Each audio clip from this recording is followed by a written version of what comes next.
ថៃអាចកុហកខ្លួនឯងបានតែមិនអាចកុហកក្រុមអ្នកសង្កេតការណ៍ IoT បានទេ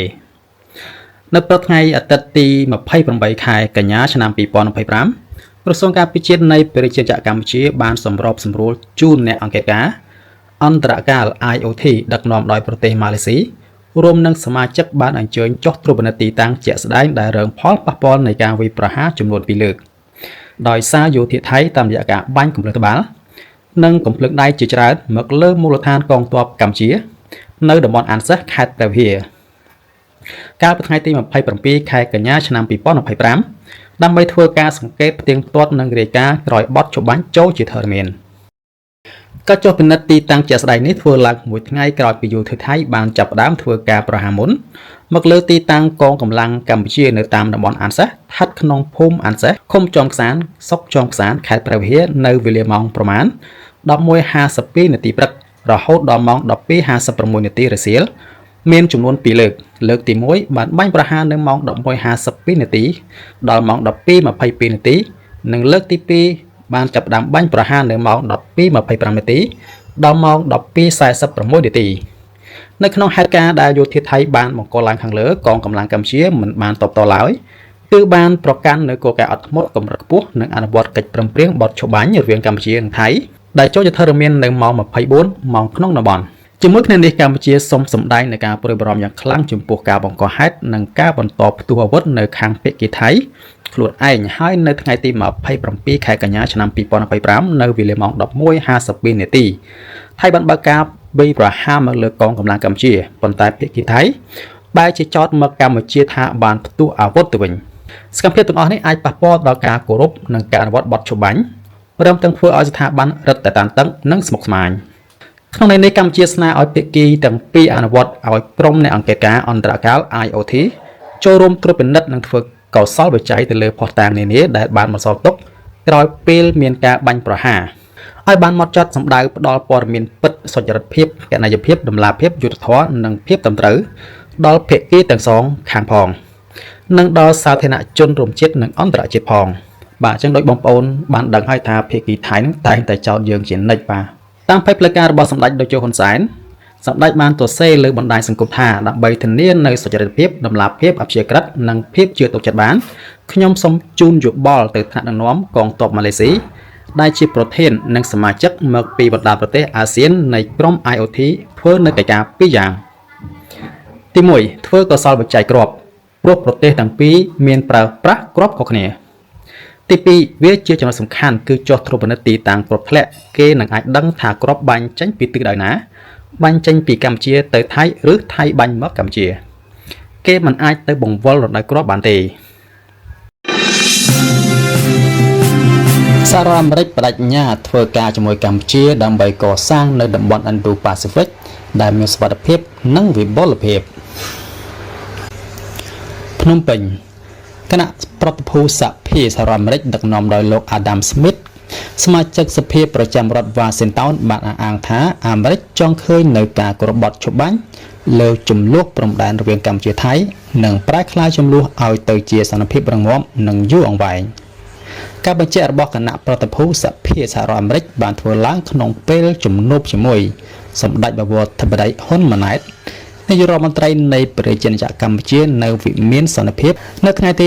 26ខែកញ្ញាឆ្នាំ2025នេះដើម្បីពិភាក្សាលើការពង្រឹងភាពជាដៃគូរវាងសហរដ្ឋអាមេរិកនិងកម្ពុជា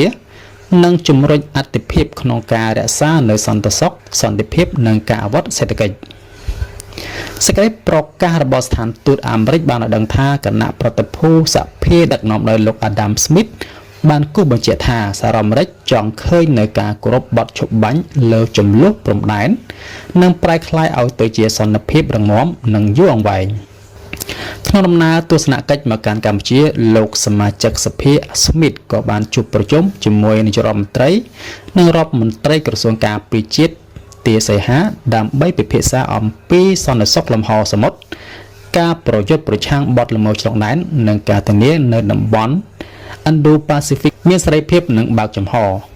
ស្ថានទូតអាមេរិកបានបញ្ជាក់បន្ថែមថាសហរដ្ឋអាមេរិកបដិញ្ញាធ្វើការជាមួយកម្ពុជាដើម្បីកសាងនៅតំបន់ Indo-Pacific ដែលមានសុវត្ថិភាពនិងវិបុលភាព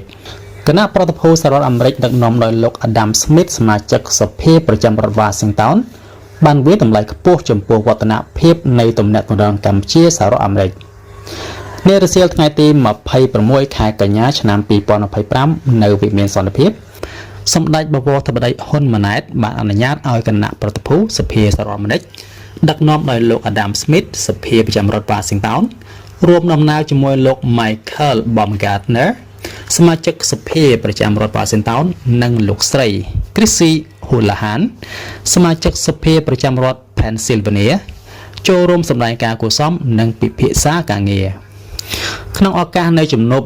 លោក Adam Smith បានសម្ដែងនៅសេចក្តីសោមនស្សរីករាយដែលបានជួបពិភាក្សាការងារជាមួយសម្ដេចបវរធិបតីនិងបានថ្លែងអំណរគុណយ៉ាងជ្រាលជ្រៅចំពោះសម្ដេចដែលបានចំណាយពេលវេលាដ៏មមាញឹកអនុញ្ញាតឲ្យលោកនិងគណៈប្រតិភូបានចូលរួមពិភាក្សាការងារនៅពេលនេះគណៈប្រតិភូសហរដ្ឋអាមេរិកបានវាយតម្លៃខ្ពស់ចំពោះវឌ្ឍនភាពនៃទំនាក់ទំនងកម្ពុជាអាមេរិកព្រមទាំងបានគូសបញ្ជាក់ថាដំណើរទស្សនកិច្ចគណៈប្រតិភូនៅពេលនេះមានគោលបំណងរួមចំណែកពង្រឹងទំនាក់ទំនងទ្វេភាគីឲ្យកាន់តែប្រសើរឡើងបន្ថែមទៀតគណៈប្រតិភូសហរដ្ឋអាមេរិកក៏បានកោតសរសើរចំពោះភាពជោគជ័យក្នុងការអភិវឌ្ឍសេដ្ឋកិច្ចរបស់ប្រទេសកម្ពុជាជាការឆ្លើយតបសម្ដេចបវរធិបតីបានស្វាគមន៍យ៉ាងកក់ក្ដៅចំពោះគណៈប្រតិភូដែលបានបំពេញទស្សនកិច្ចនៅកម្ពុជានៅពេលនេះសម្ដេចបវរធិបតីបានសម្ដែងនៅការពេញចិត្តចំពោះភាពរីកចម្រើននៃទំនាក់ទំនងនិងកិច្ចសហប្រតិបត្តិការនិងកិច្ចសហប្រតិបត្តិការដ៏ល្អរវាងប្រទេសទាំងពីរលើវិស័យជាច្រើនដូចជាការភ្ជាប់ទំនាក់ទំនងរវាងវិស័យឯកជននៃប្រទេសទាំងពីរក្នុងជំនួបនេះដែរសម្ដេចបវរធិបតីនិងគណៈប្រតិភូសហរដ្ឋអាមេរិកបានពិភាក្សានិងផ្លាស់ប្ដូរយោបល់គ្នាដើម្បីស្វែងរកកាលានុវត្តភាពថ្មីៗនិងជំរុញកិច្ចសហប្រតិបត្តិការលើវិស័យសំខាន់ៗរួមមានជាអាចសេដ្ឋកិច្ចវិនិយោគការពារជាតិសន្តិសុខនិងអប់រំជាដើម